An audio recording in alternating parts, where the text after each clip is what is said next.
Hi guys, this is by BTC Retire Early for Filipinos. Just want to make a quick video since Bitcoin is down. Bitcoin crashed from 108 to 86,000. Nag 108,000 tayo nung around December 2024 last year. Tapos 86K last night, February 25. Ayun. So, the question is, ayan, bababa ba yung Bitcoin or tapos na ba yung bull run? Yun na ba yung top for this cycle? Is 108 the top?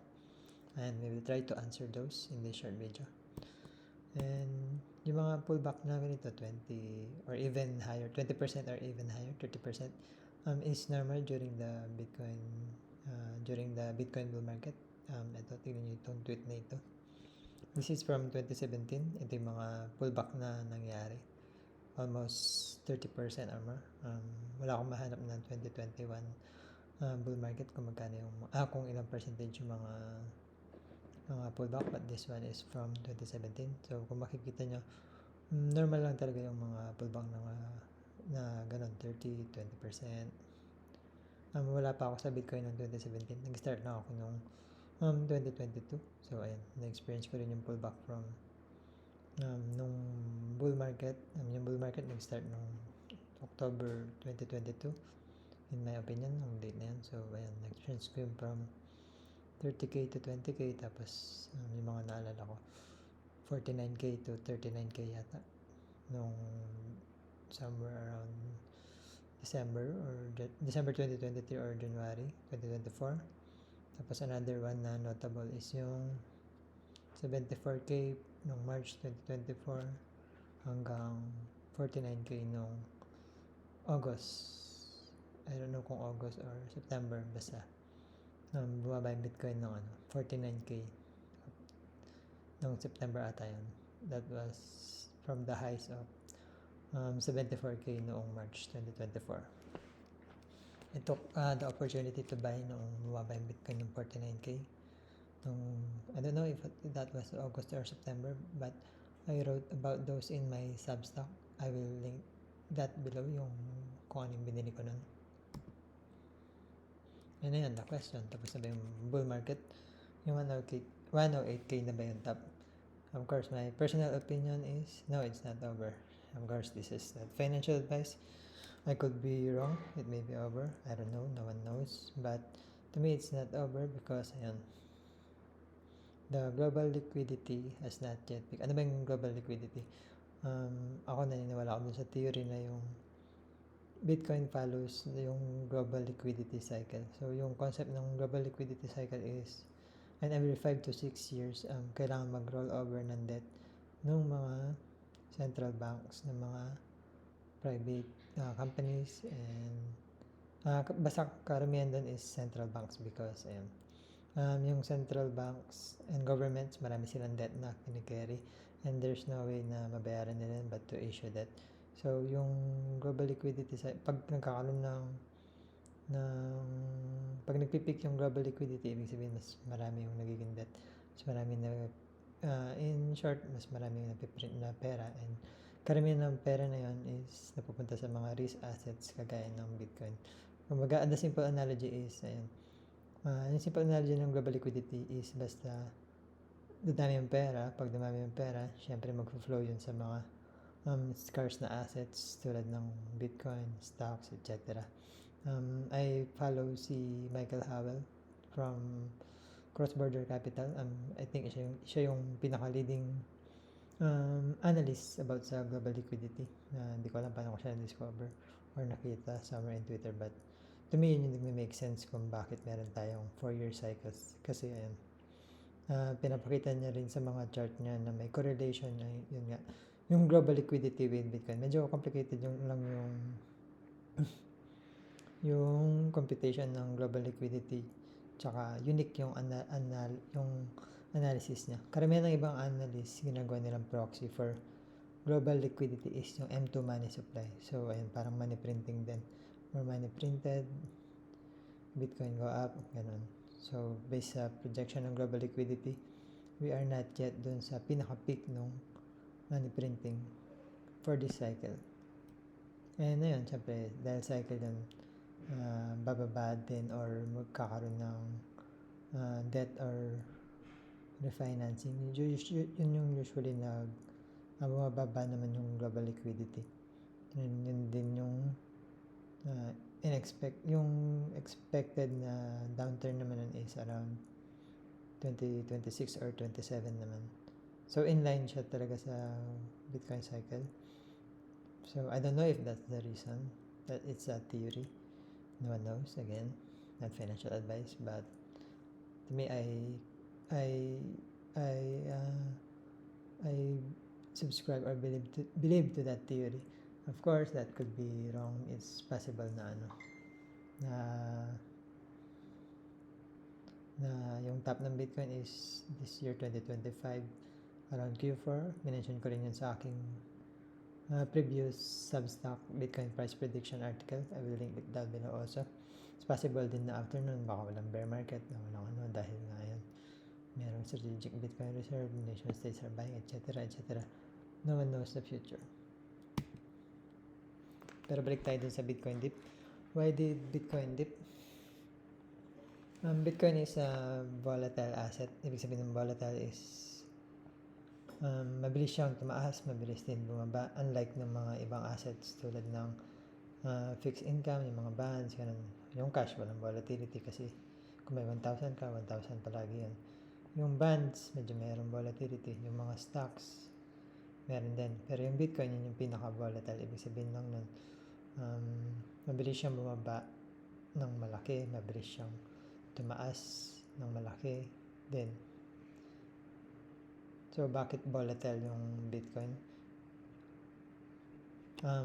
Kasi nga yan, normal na pag tumaas yung price ng isang bagay, nadami yung mga buyers, mga bagong buyers, yung tawag sa kanila mga tourists. Tapos kapag bumaba naman yung price, yung mga tourists na yun, sila rin yung nagbibenta. Ulitin natin, kapag tumaas pa ng Bitcoin, dadami yung mga bagong buyers.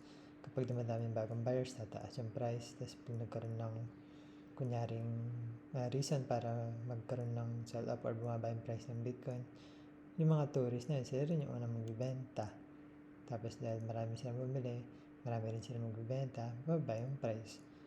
And yun, isa yun sa mga possible explanation kung bakit volatile yung Bitcoin. Another possible explanation, yung mga leverage or degen traders na gumagamit ng leverage.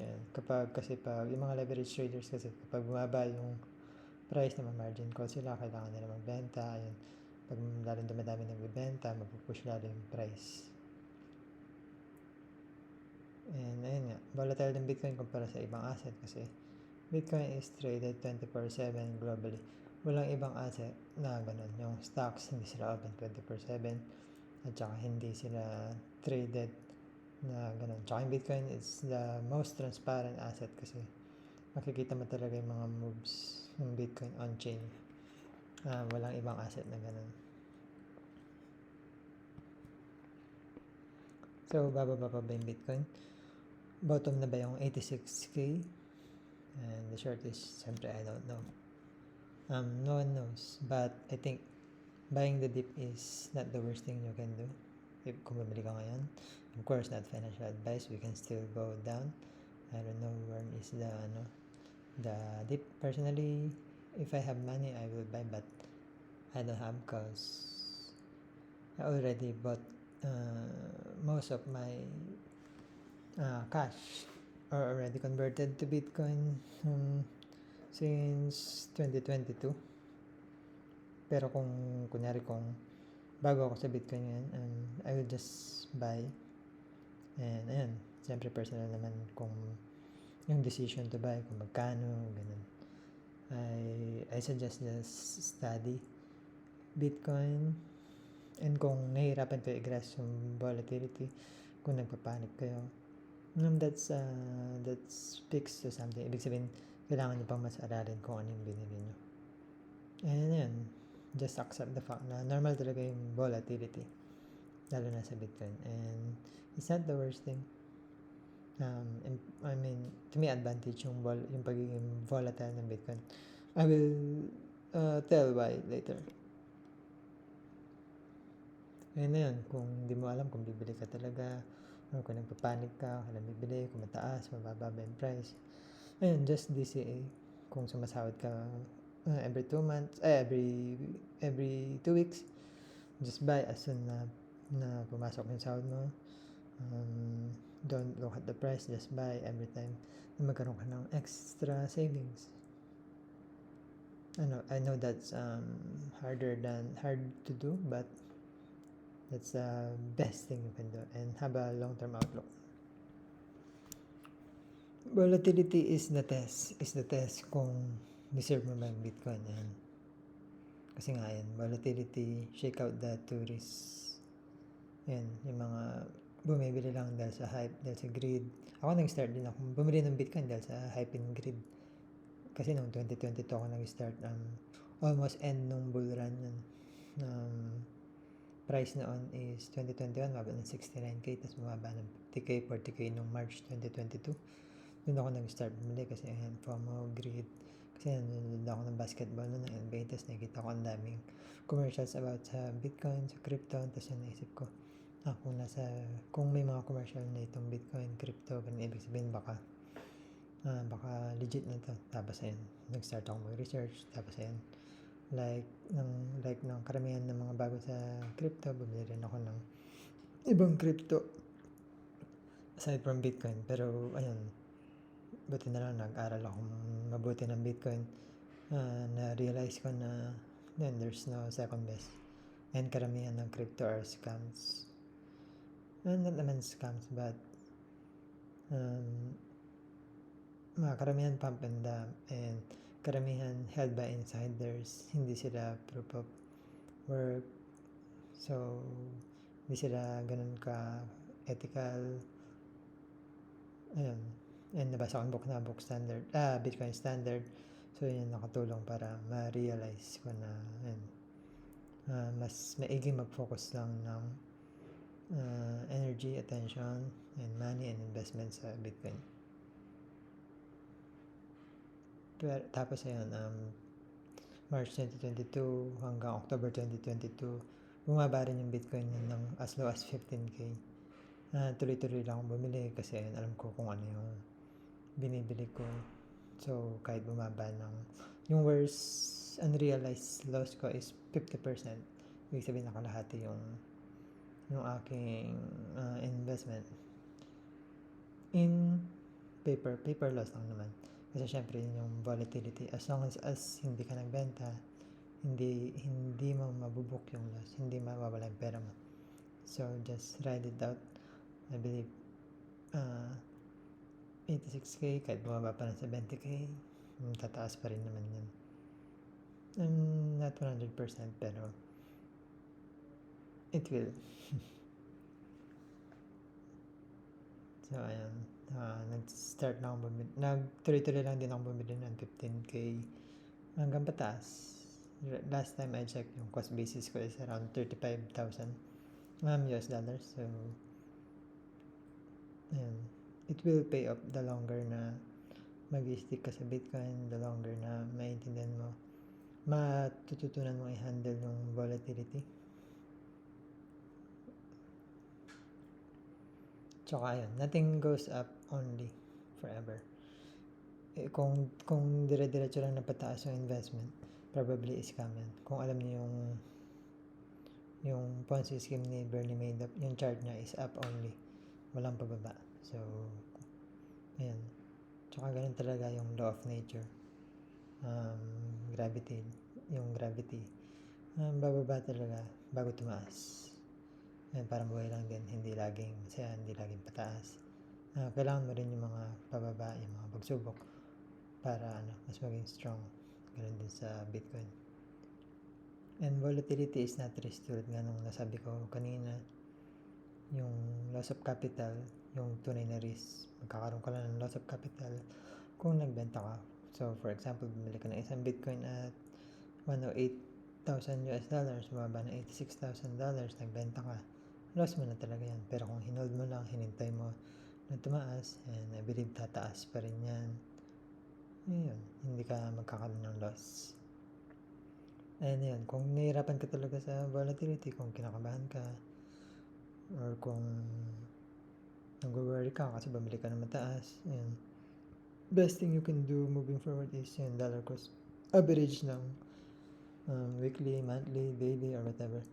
Tsaka yun, study Bitcoin, build conviction, expect mo na yung volatility, hindi mawawala yun. Yan yung pinakamahalaga din, yung long-term outlook. Kung nag-invest ka kung bumili ka ng Bitcoin para sa next 5 years, 10 years, 15 years ng buhay mo, you don't mind yung crash na ito. Pero ganun talaga ang buhay. I mean, lagi natin check yung price. Kung nai-stress ka, ayan, try mo na lang tanggalin yung focus mo sa pag-check ng price. Ganun. Sa akin, applicable din yun. Kahit na 3 years na ako sa Bitcoin, syempre, nai-stress pa rin ako pag mababa. And wala naman tayong magagawa dun. And karamihan ng stress, in my opinion, is self-inflicted kasi lagi tayong naka-focus sa price, or maybe lagi nakadepende yung mga plans natin sa buhay, sa Bitcoin price, ganun. Or maybe nangutang ka para pambili ng Bitcoin, ganun. Yan, mga possible explanation or reasons. Pero yan, having a long-term outlook will always counteract those. And I suggest kung bago ka sa Bitcoin, panoorin mo yung mga videos ni Michael Saylor. I think siya yung pinakamagaling mag-explain ng Bitcoin volatility. So, that's it.